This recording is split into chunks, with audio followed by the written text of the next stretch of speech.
हरियाणा से सामने आई एक हेल्थ रिपोर्ट ने सीरियस हेल्थ कंसर्न जारी किए हैं। जनवरी 2020 से जनवरी 2026 के बीच कुल 18,000 से भी ज्यादा लोगों ने अपनी जान गंवाई है। कारण हार्ट अटैक। हेल्थ एक्सपर्ट्स का मानना है कि इस तरह के केसेस पूरे देश में बढ़ रहे हैं। आमतौर पर हार्ट अटैक को एक एज रिलेटेड डिजीज माना जाता है जो ज्यादातर 50 साल के बाद डेवलप होता है। लेकिन हरियाणा का ये डेटा अपने आप में चौंकाने वाला है। 18 से 45 साल का ये एज ग्रुप, जो कि जनरली लो रिस्क कैटेगरी में माना जाता है, अब उसी के आंकड़े हैरान करने वाले हैं। मेडिकल एक्सपर्ट्स का कहना है कि यंग पेशेंट्स में हार्ट अटैक का नेचर काफी ज्यादा एग्रेसिव होता है और कई केसेस में ये बिना किसी प्रायर वार्निंग या फिर बिना किसी सिम्टम्स के हो सकता है। इस सिचुएशन के पीछे कई पोटेंशियल फैक्टर्स आइडेंटिफाई किए गए हैं, जिसमें से सबसे बड़ा कारण है लाइफस्टाइल चेंजेस। अर्बनाइजेशन और फास्ट पेस्ड लाइफ ने डेली रूटीन को ड्रास्टिकली इफेक्ट किया है।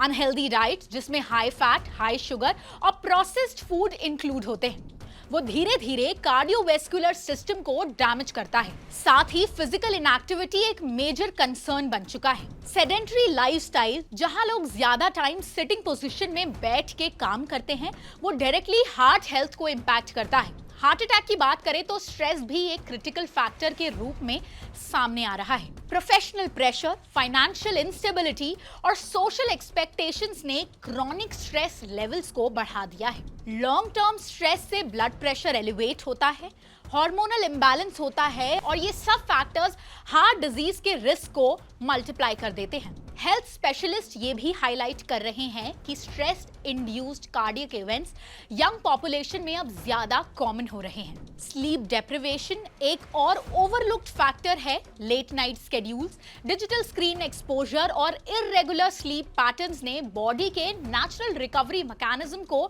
डिसरप्ट कर दिया है। साइंटिफिक ऑब्जर्वेशंस के according insufficient sleep directly cardiovascular health पर नेगेटिव इंपैक्ट डालता है। इसके अलावा स्मोकिंग और अल्कोहल कंजम्पशन जैसे रिस्क फैक्टर्स भी सिचुएशन को और ज्यादा कॉम्प्लिकेटेड बना देते हैं। ये हैबिट्स आर्टरीज को नैरो करते हैं और क्लॉट फॉर्मेशन के चांसेस को बढ़ाते हैं, जो हार्ट अटैक का इमीडिएट कॉज बन सकता है। इस इश्यू को लेकर एक और डायमेंशन भी डिस्कस हो रहा है कि क्या इसका कनेक्शन कोविड-19 या वैक्सीनेशन से है। इस पर अथॉरिटीज ने क्लैरिफाई किया है कि अभी तक कोई भी कंक्लूसिव साइंटिफिक एविडेंस अवेलेबल नहीं है, इसलिए इस स्टेज पर किसी डायरेक्ट लिंक को कंफर्म करना प्रीमेच्योर होगा। एक्सपर्ट्स का फोकस फिलहाल उन फैक्टर्स पर है जो ऑलरेडी वेल एस्टैब्लिश्ड है, जैसे लाइफस्टाइल, स्ट्रेस और मेटाबॉलिक हेल्थ। सबसे कंसर्निंग एस्पेक्ट ये है कि अर्ली सिम्टम्स को अक्सर इग्नोर कर दिया जाता है। Chest discomfort, fatigue, shortness of breath या फिर इररेगुलर हार्ट बीट जैसे साइंस को